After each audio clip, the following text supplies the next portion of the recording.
আমরা যারা garments production, quality বা কমপ্লায়েন্সে কাজ করি তাদের জন্য আজকের এই আলোচনাটা খুবই গুরুত্বপূর্ণ। আজ আমরা এমন একটা বিষয় নিয়ে কথা বলবো যেটা প্রোডাকশন ফ্লোরের খুব ছোট একটা ভুল থেকে শুরু হয়ে একটা ফ্যাক্টরির সাফল্য বা ব্যর্থতা দুটোই ঠিক করে দিতে পারে। চলুন একদম মূলে যাওয়া যাক। কখনো কি ভেবে দেখেছেন সামান্য একটা ভাঙা সুই কি করে একটা মাল্টিমিলিয়ন ডলারের শিপমেন্ট পর্যন্ত থামিয়ে দিতে পারে? প্রশ্নটা শুনতে অবাক লাগলেও এর পেছনের কারণগুলো কিন্তু বেশ গুরুত্বপূর্ণ। ভাবুন তো একবার, ওই ভাঙা সূচের ছোট্ট একটা টুকরো যদি কাপড়ের ভেতরে রয়ে যায়, তাহলে সেটা একজন কাস্টমারকে, বিশেষ করে কোনো শিশুকে, মারাত্মকভাবে জখম করতে পারে। শুধু তাই না, এই এক কারণেই একটা ফ্যাক্টরির সবচেয়ে জরুরি বায়ার অডিট এক মুহূর্তে ফেল হয়ে যেতে পারে, কারণ বায়ারদের কাছে এটা একটা জিরো টলারেন্স ইস্যু, মানে এখানে কোনো ছাড় নেই। আর সবচেয়ে খারাপ যা হতে পারে, বায়ার ওই ফ্যাক্টরিকে ব্ল্যাকলিস্টেড করে দিতে পারে। মানে এই ছোট্ট একটা ভুলের জন্য পুরো ব্যবসাটাই কিন্তু ঝুঁকির মধ্যে পড়ে যায়। তো চলুন, এই সমস্যার সমাধানটা কি আর এর পেছনের পুরো সিস্টেমটা কিভাবে কাজ করে সেটা ধাপে ধাপে জেনে নিই। আজকের এই আলোচনায় আমরা দেখব একটা সুইয়ের লুকানো বিপদগুলো কি, শার্প টুলস রেকর্ড জিনিসটা ঠিক কি, এটা কেন এত জরুরি, আর শেষে দেখব অবহেলা আর সতর্কতার দুটো পথের ফলাফল ঠিক কতটা আলাদা হতে পারে। তো চলুন শুরু করা যাক। সবার আগে আমাদের জানতে হবে, এই যে আমরা বলছি শার্প টুলস রেকর্ড, এই সিস্টেমটা আসলে কি, এর মূল আইডিয়াটা কি? খুব সহজ করে বললে, শার্প টুলস রেকর্ড হলো একটা কন্ট্রোলড রেজিস্টার বা লগবুক। প্রোডাকশন লাইনে একজন অপারেটর যখন স্টোর থেকে একটা সুই বা কাঁচি নিচ্ছেন, সেখান থেকে শুরু করে কাজ শেষে সেটা ফেরত দেওয়া পর্যন্ত, এমনকি যদি ভেঙেও যায়, তার প্রত্যেকটা অংশের হিসাব এই খাতায় রাখতে হয়। মানে একটা শার্প টুলের পুরো লাইফ সাইকেল, কখন ইস্যু হলো, ব্যবহার হলো, ফেরত এলো, ভাঙল, আর শেষে কিভাবে ডিসপোজ করা হলো, সবকিছু এখানে রেকর্ড করা থাকে। এখন কথা হলো, শার্প টুলস বলতে আমরা ঠিক কি বোঝাচ্ছি।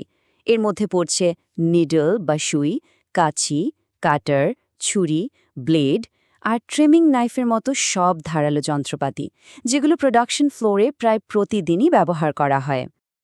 আচ্ছা, এবার আসি সবচেয়ে জরুরি প্রশ্নে। এই রেকর্ডটা মেনটেন করা কেন এতটা ক্রিটিক্যাল? এর পেছনে মূলত 4টা বড় কারণ আছে, যেগুলোকে আমরা একটা কমপ্লায়েন্ট ফ্যাক্টরির 4টা পিলার বা ভিত্তি বলতে পারি। প্রথম এবং সবচেয়ে প্রধান কারণ হল প্রোডাক্ট আর কনজিউমার সেফটি। গার্মেন্টসের সবচেয়ে বড় রিস্ক হল ভাঙা সুই বা ব্লেডের কোনো অংশ কাপড়ের ভেতরে থেকে যাওয়া। এই রেকর্ডটা নিশ্চিত করে যে প্রত্যেকটা সুইয়ের হিসাব আছে, যার ফলে কাস্টমারের আহত হওয়ার ঝুঁকি প্রায় শূন্যে নেমে আসে, আর পণ্যের সেফটি স্ট্যান্ডার্ডও বজায় থাকে।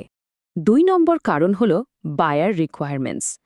H&M, জারা বা ওয়ালমার্টের মতো যে কোনো বড় বায়ারের জন্য এটা একটা বাধ্যতামূলক নিয়ম। একজন অডিটর যখন ফ্লোরে আসেন, তিনি সবার আগে শার্প টুলস কন্ট্রোল আর ব্রোকেন নিডল পলিসির রেকর্ড চেক করেন। এখানে যদি 100% ঠিক না থাকে, তাহলে অডিট সাথে সাথেই ফেল। 3 নম্বর কারণ, মেটাল কন্টামিনেশন কন্ট্রোল।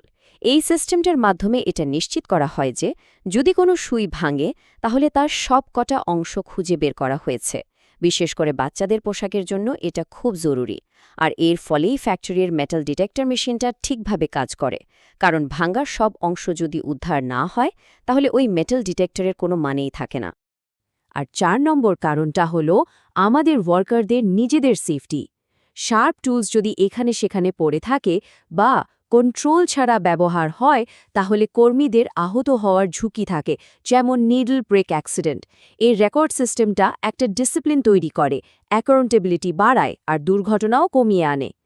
তাহলে এটা এখন পরিষ্কার যে প্রত্যেকটা ফ্যাক্টরির সামনে দুটো রাস্তা খোলা, একটা হলো অবহেলার রাস্তা আর অন্যটা হলো সতর্কতার। আসুন এবার দেখি এই দুটো রাস্তার শেষটা কতটা আলাদা হতে পারে। এই স্লাইডটা দেখলেই পার্থক্যটা পরিষ্কার বোঝা যায়। দেখুন, অবহেলার পথে কি হচ্ছে, অডিট ফেল, শিপমেন্ট আটকে যাচ্ছে, বায়ারের ভরসা নষ্ট হচ্ছে, আর ফ্যাক্টরি একটা আনসেফ জায়গা হিসাবে পরিচিতি পাচ্ছে। অন্যদিকে সতর্কতার পথে অডিট পাস হচ্ছে, শিপমেন্টও সময়মতো হচ্ছে, আর ফ্যাক্টরি একটা নির্ভরযোগ্য আর বিশ্বস্ত পার্টনার হিসাবে সুনাম অর্জন করছে। চলুন প্রথমে অবহেলার পথটা নিয়েই একটু বিস্তারিত আলোচনা করি। এই রেকর্ডকে পাত্তা না দিলে তার পরিণতি কতটা খারাপ হতে পারে, আর একটা ফ্যাক্টরিকে এর জন্য কি কি মূল্য দিতে হয়। এই অবহেলার কারণে 5টা মারাত্মক ঝুঁকি একটা চেন রিঅ্যাকশনের মতো করে তৈরি হয়। প্রথমটা হলো কোয়ালিটি রিস্ক, মানে কাস্টমার আহত হতে পারে, ব্র্যান্ডের নাম খারাপ হতে পারে। এরপর শিপমেন্ট বাতিল হয়ে যেতে পারে বা ফ্যাক্টরি ব্ল্যাকলিস্টেড হতে পারে। 3 নম্বরে অডিট তো ফেল হবেই, আর নতুন অর্ডার আসাও বন্ধ হয়ে যাবে। 4 নম্বরে আছে সরাসরি আর্থিক ক্ষতি, রিওয়ার্কের খরচ, ফাইন এসব মিলিয়ে। আর সব শেষে আসে লিগ্যাল ইস্যু, যেখানে ব্র্যান্ড আর ফ্যাক্টরি দুজনের বিরুদ্ধেই আইনি ব্যবস্থা নেওয়া হতে পারে। এবার আসা যাক দ্বিতীয় পথে, অর্থাৎ একটা বিশ্বস্ত ফ্যাক্টরির পথে।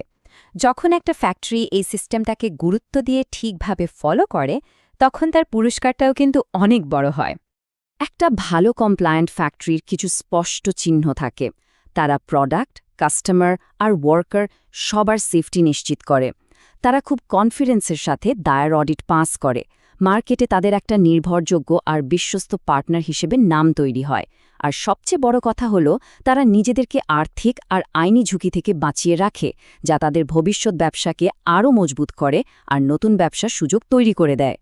তাহলে আমাদের পুরো আলোচনার শেষে এসে আমরা কি বুঝলাম? এই শার্প টুলস রেকর্ড আসলে শুধু একটা কাগজ বা ফর্ম ফিল আপ করার ব্যাপার না, এর গুরুত্ব তার থেকেও অনেক অনেক বেশি। এই কথাটা আমাদের সবার মনে রাখা খুব জরুরি। কোয়ালিটি মানে শুধু ভালো সেলাই নয়, কোয়ালিটি মানে সেফটি, কন্ট্রোল ও রেসপন্সিবিলিটি। অর্থাৎ গুণগত মান মানে হল নিরাপত্তা, নিয়ন্ত্রণ এবং দায়িত্ববোধ। আর এই শার্প টুলস রেকর্ড ঠিক এই নীতিটাকেই বাস্তবে প্রমাণ করে। শেষ কথা হল, শার্প টুলস রেকর্ড কোনো সাধারণ কাগজ বা ফর্ম নয়। এটা আসলে আপনার ফ্যাক্টরির পক্ষ থেকে দেওয়া সেফটি, কোয়ালিটি আর প্রফেশনালিজমের একটা শক্তিশালী প্রতিশ্রুতি। মনে রাখবেন, এটা শুধু একটা রেকর্ড নয়, এটা আপনার ফ্যাক্টরির সুরক্ষার বর্ম।